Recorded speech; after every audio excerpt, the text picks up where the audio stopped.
हाय सांग मैंने जय जगन्नाथ आपण मानक स्वागत करछि आउ एक नुआ एपिसोड रे एई एपिसोड टी पुणी थर कथा हबा एथिरे गवर्नमेंट जॉब विषय तो एथिरे आपण मानक रहिछि सब्जेक्ट रहिछि कोन आरआई एवं एआरआई एवं अमीन तो आपण माने एथि प्रति अप्लाई करछंती किंतु प्रोसेस पाउनांती एवं अप्लाई कला पर भी आपण माने कोन करछंती एग्जामिनेशन रो आपण माने फेल हे जाउछंती ठीक से आपण मैंने क्राइटेरिया पाई पारना ठीक से कौ बुक पढ़ले आपण मैंने एथिरे एलिजिबिलिटी पाई परिबे एथिरे आपण मैंने प्रोसेस पाई परिबे तो सेथि प्रति आपण मानकर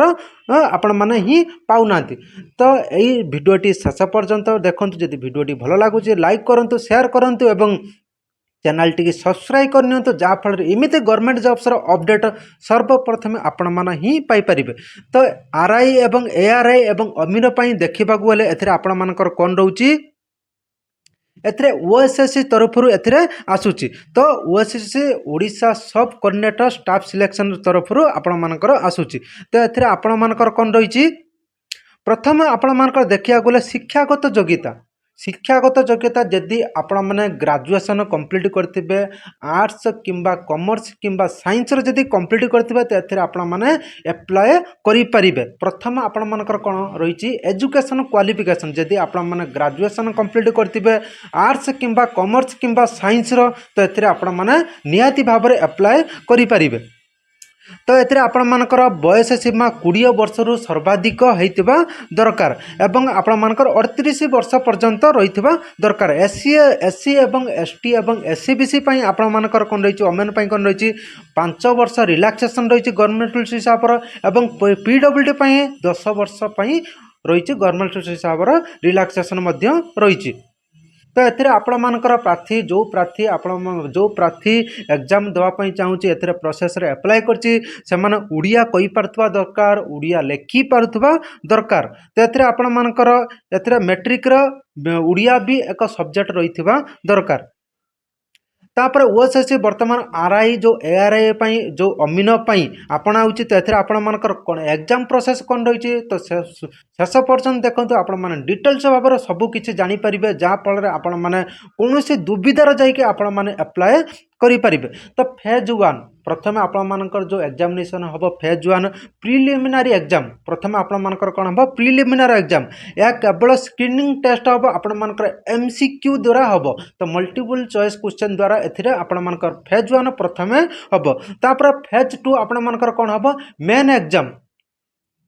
सेकंड रे आपण मानकर फेज 2 मेन एग्जाम तो एथिरे आपण माने जो माने फेज 1 रो पास करथिबे से माने ही फेज 2 देई परिबे एवं एथिरे देई साला पर मार्क अनुसार आपण मानकर मेरिट लिस्ट आपण मानकर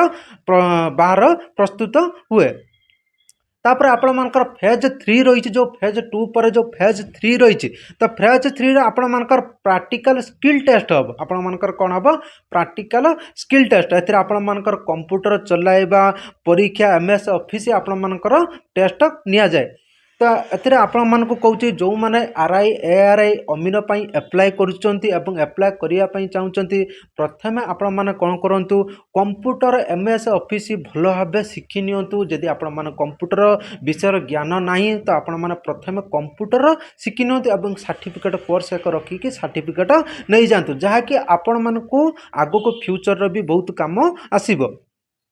तापर फेज 3 आपण मानकर हेला तापर आपणकर तापर कोन हबो शेषर डॉक्यूमेंट वेरिफिकेशन हबो आपण मानकर जो डॉक्यूमेंट रही तार आपण मानकर वेरिफिकेशन हबो तापर आपण मानकर मुख्य विषय एवं सिलेबस आपण मानको प्रथम रु कहिछि प्रथमे फेज 1 हबो कोन हबो फेज 1 आपण मानकर प्रिलिमिनरी एग्जाम तापर फेज 2 आपण मानकर मेन एग्जाम तापर फेज 3 आपण मानकर प्रैक्टिकल स्किल टेस्ट तापर आपण मानकर कोन हबो डॉक्यूमेंट वेरिफिकेशन हबो तापर आपण मानकर जो सिलेबस रही तो सिलेबस आपण मानकर मुख्य सब्जेक्ट कोन रही कोन आपण मानकर एग्जाम रो पड़िबो एवं कोन स्टडीज आपण माने कले तो एथिरे आपण माने पाई परिबे तो प्रथमे देखिया गले मैथमेटिक्स रहियो अर्थमेटिक मैथमेटिक्स रे आपण मानकर कोन रहियो अर्थमेटिक तापर आपण मानकर जो मैट्रिक रे जो आपण मानकर मैट्रिक रे स्तर रो अंक रहियो से अंकटा कोन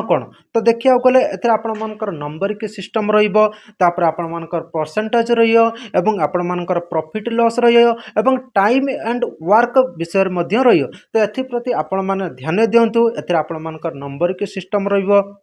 तापर आपनकर परसेंटेज रहिबो तापर प्रॉफिट लॉस रहिबो एवं टाइम एवं वर्क विषय मध्य एथिरे पड़िबो।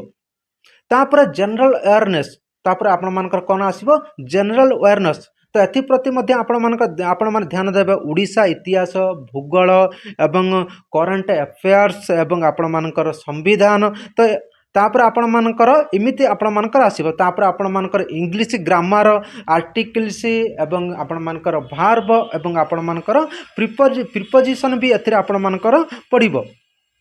तापर आपण मानकर टेंस भी मध्य एथिरे आपण मानकर पड़िबो। तापर उड़िया ग्रामर कोन कोन पड़िबो तो एथिरे आपण मानकर संधि संधि समास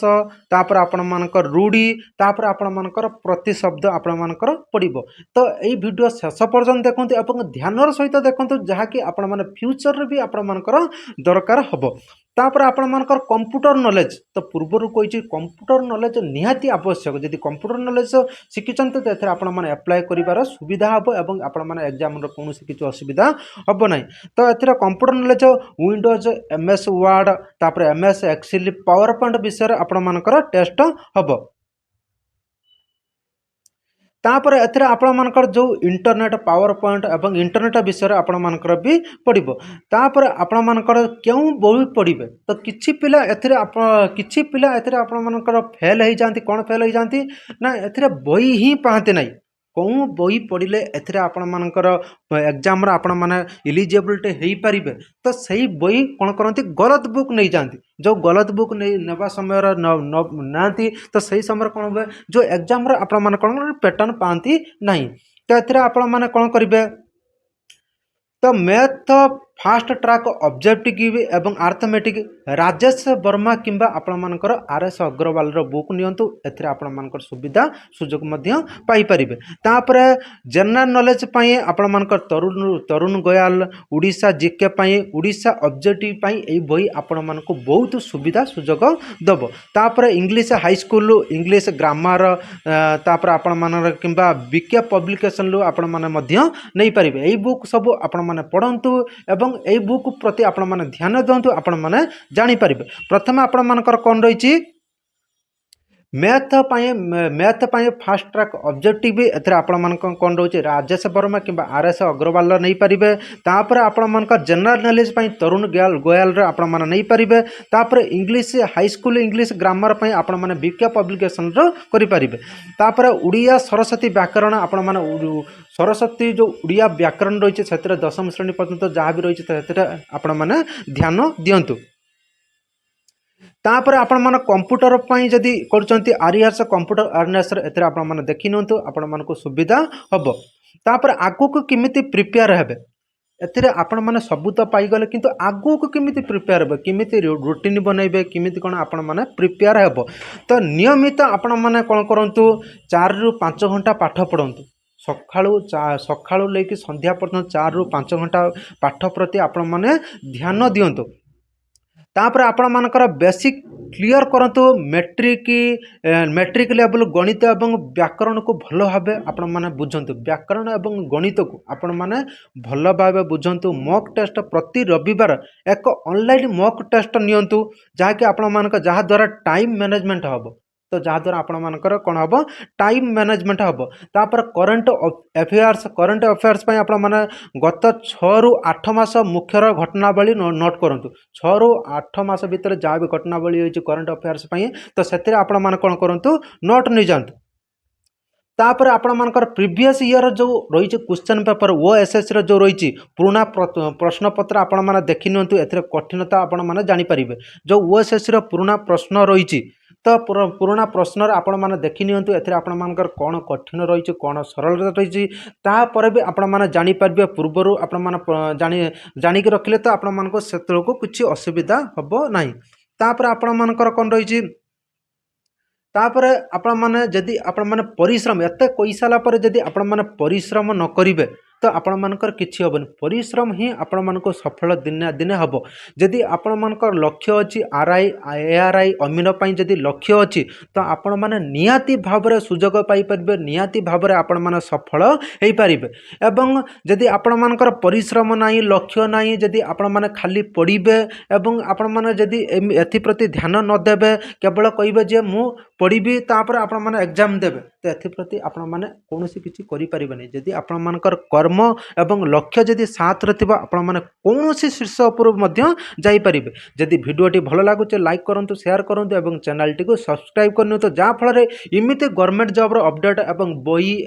बुक एवं आपण मानकर किमिति कोन अप्लाई प्रोसेस सबु आपण माने ही पाई जिबे तो 2026 पई आपण माने प्रिपरेशन होई जांतु एवं एथिरे जहाँ भी कहली तो सेति प्रति आपण माने ध्यान दियंतु धन्यवाद जय जगन्नाथ।